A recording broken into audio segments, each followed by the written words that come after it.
Students are revision lecture में आपका फिर से वेलकम कर रहा हूँ। आज मैंने आपको पूरे चैप्टर का रिवीजन दे दिया था क्योंकि मैंने चैप्टर पूरा कंप्लीट कर लिया है। तो हम लोगों ने 17 चैप्टर किया था बायोलॉजी का और वो था जी पूरा ह्यूमन रेस्पिरेशन के ऊपर। मैंने आपको स्टार्टिंग में बताया था कि ब्रीदिंग और रेस्पिरेशन में क्या डिफरेंस होता है। ब्रीदिंग होता है exchange of simple gases between lungs and impure blood. फिर मैंने आपको बताया था कि रेस्पिरेशन क्या होता है, सेलुलर और टिश्यू लेवल पे जब एक्सचेंज ऑफ गैसेस होता है उसको हम बोलते हैं बेटा रेस्पिरेशन, ठीक है। फिर उसके बाद मैंने आपको बताया था अलग अलग ऑर्गन्स होते हैं अलग अलग एनिमल्स में जिनके थ्रू वो गैसेस को ब्रीथ करते हैं। फिर मैंने आपको आगे लेके गया था, फिर मैंने आपको पूरा पैसेज बताया था कि अगर हम रेस्पिरेटरी पैसेज देखें ह्यूमन बीइंग का, वो नॉस्ट्रल से स्टार्ट होता है, नॉस्ट्रल से पहुंचते हैं नेज़ल चैम्बर में, नेज़ल चैम्बर से हम पहुंच जाते हैं हमारे क्या बोलते हैं उसको अपना फेरिंग्स में, which is a common opening for our food as well as our air.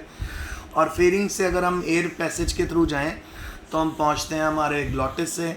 Glottis एक फ्लैप होती है और ग्लॉटिस के नीचे होता है एपिग्लॉटिस। एपिग्लॉटिस के बाद जो अगला रीजन आता है वो आता है लिरिंग्स, जिसको हम अपना वॉइस बॉक्स और वोकल कॉर्ड्स भी बोलते हैं।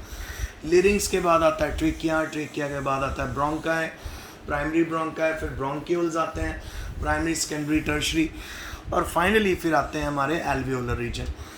फिर मैंने आपको ट्रांसपोर्ट ऑफ गैसेस के बारे में बताया था कि जो ऑक्सीजन का ट्रांसपोर्ट है 97% होती है हीमोग्लोबिन की मदद से ट्रांसपोर्ट, 3% होती है थ्रू द ब्लड प्लाज्मा। इसी तरह कार्बन डाइऑक्साइड का जो ट्रांसपोर्ट होता है उसमें 25% ट्रांसपोर्ट होता है जी with the help of haemoglobin, और 70 to 75% जो कार्बन डाइऑक्साइड ट्रांसपोर्ट होती है वो वाटर के साथ कंबाइन होकर ट्रांसपोर्ट होती है in the form of bicarbonate ions. और वहाँ पे कार्बोनिक एनहाइड्रेज नाम का एंजाइम होता है ब्लड में जो कार्बन डाइऑक्साइड और वाटर को किस में कन्वर्ट कर देता है, बाइकार्बोनेट्स में।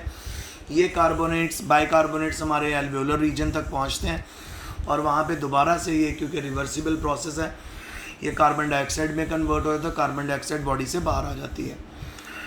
फिर इसके बाद मैंने आपको रेस्पिरेटरी सेंटर्स के बारे में बताया था, पॉन्स रीजन, मेडुला रीजन और कीमो सेंसिटिव रीजन्स होते हैं हमारे ब्रेन में जो कार्बन डाइऑक्साइड और हाइड्रोजन आयन की कंसनट्रेशन अगर बढ़ रही है तो उसको डिटेक्ट कर देते हैं, जिससे हमारा रेस्पिरेटरी रेट इंक्रीज़ हो जाता है और हमारी जो ऑक्सीजन की रिक्वायरमेंट है वो पूरी हो जाती है।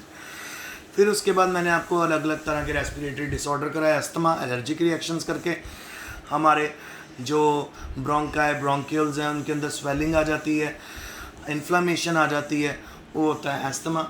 फिर उसके बाद मैंने आपको एम्फीसीमा के बारे में बताया, अगर कोई स्मोकिंग रेगुलर कर रहा है तो उसके जो रेस्पिरेटरी एरियाज़ हैं एल्वियोला के वो डैमेज हो जाते हैं, तो वहाँ पे उसका जो रेस्पिरेशन है वो रिड्यूस हो जाती है। और फिर उसके बाद हम पहुँच गए थे हमारा ऑक्यूपेशनल डिसऑर्डर्स में, रेस्पिरेटरी डिसऑर्डर। तो जो लोग एस्बेस्टोस की इंडस्ट्रीज़ में काम करते हैं जहाँ पे स्टोन काटे जाते हैं, जहाँ पे डस्ट बहुत उड़ती है, तो उनके लंग्स के जो एल्वियोलर रीजन्स होते हैं धीरे धीरे वो डैमेज होने शुरू हो जाते हैं, ठीक है। फिर आज का हमारा पहला क्वेश्चन था वाइटल कैपेसिटी क्या होती है। ये होती है एक नॉर्मल एक्सपायरेशन के बाद, मैक्सिमम इंस्पिरेशन के बाद अगर आप और एयर अंदर खींचोगे यानी आप अपने लंग्स को फुली एक्सपैंड कर दोगे तो वो बन जाएंगे हमारी वाइटल कैपेसिटी।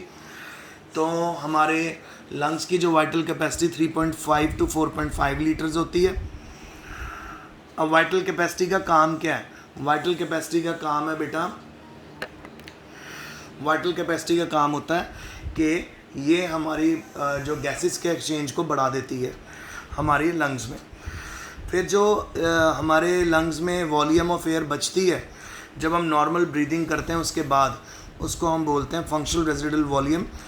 ये बनता है जी एक्सपीरेटरी रिजर्व वॉल्यूम और रिजर्व वॉल्यूम के साथ। और लास्ट क्वेश्चन जो मैंने आज आपके साथ डिस्कस किया था कि जो गैसेस का एक्सचेंज है वो एल्वियोलर रीजन में ही क्यों होता है, बाकी जगहों पे क्यों नहीं होता, तो उसका आंसर है कि जी एल्वियोलर रीजन जो होता है ना बेटा, ये रीजन ऐसा है जिसके अंदर स्क्वैमोस एपिथेलियम टिश्यूज़ और सेल्स प्रेजेंट है और ये बहुत थिन लेयर होती है। इसी तरह जो इसके अराउंड कैपिलरीज घूम रही हैं एल्वोलाई के अराउंड जिनमें ब्लड सर्कुलेट हो रहा है वो भी स्क्वैमोस एपिथेलियम की बनी हुई इतनी पतली thin, very thin, highly permeable membranes होती हैं और बड़ी मॉइस्ट होती हैं, इस करके इनके थ्रू एक्सचेंज पॉसिबल है और पूरे रेस्पिरेटरी ट्रैक में कहीं पे भी गैसेस का एक्सचेंज पॉसिबल नहीं है।